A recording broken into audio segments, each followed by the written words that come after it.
So South Park just dropped their second episode of the season, and there's a lot to talk about. So the second episode is called The Worldwide Privacy Tour, and I'll get into why later.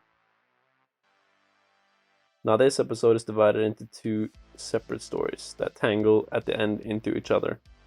The first part is about the royal family, Prince Harry and Princess Meghan. The whole episode basically pokes fun at how they've always talked about how they don't want to be a part of the royal family and have some privacy, but at the same time they live these lavishing lives and constantly put themselves in the spotlight.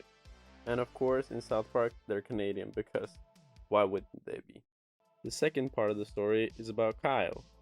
When Harry and Meghan can't find privacy in Canada anymore, they decide to go on a world tour to find a place where they would be left alone, concluding with them moving into the house across from Kyle. Despite wanting their privacy, they end up bothering Kyle with their lavish lifestyle, and he ends up retaliating. Oh yeah, and Ike is really sad about the Queen's death or something.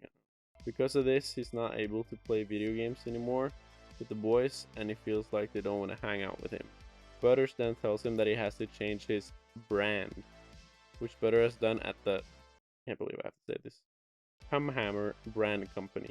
Now I was looking all over the place to try and find out where they got this joke or what the point of this joke was, because I could not get it. I thought it was about maybe some store in America is called something close to that, like they were trying to say like Dickies or Dicks, like, but that's sports stuff. So no, I don't know. If someone in the comments knows, please tell me, because I got no clue. They end up trying to change Kyle's image so that he seems more likable, and probably the funniest joke of the whole episode is that the brand company, no matter what, they tell the person that they're working with that they have to play the victim, which to me was just incredibly hilarious when you look at today's society and influencers act these days. On one side, this shows how branding companies take the humanity away from the people who hire them and just make them seem more like likable products, which Kyle of course makes a big speech about. On another note, it also shows how kids portray themselves in school, like not a single thing would bother them, or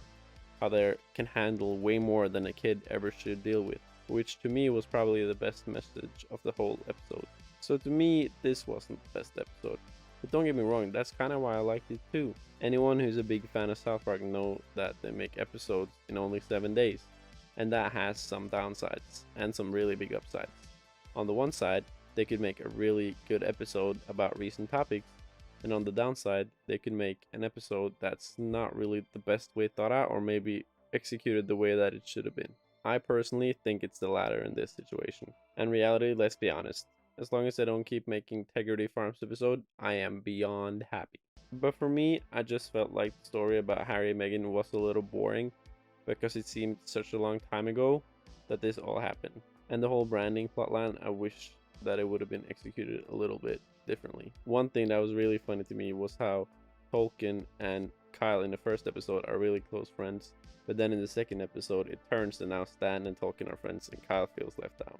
Now I also have a wild assumption about this episode, because I've been noticing that they're kind of focusing a little bit on mental health. Like in the first episode, they keep talking about how Cartman needs to talk to somebody and Stan says to him, and in this episode it ends the same way with, you seem to be going through a lot lately. And to me this seems like they are focusing on something that might show up later in the season, but who knows, it's just a wild guess. All in all, the more I destruct the episode, I think I'll like it more. In total, I'll give it a 5 out of 10. Not the best, not the worst. Oh, and Prince Harry rubbing his blue penis on Kyle's glass was pretty funny. I'll give it that.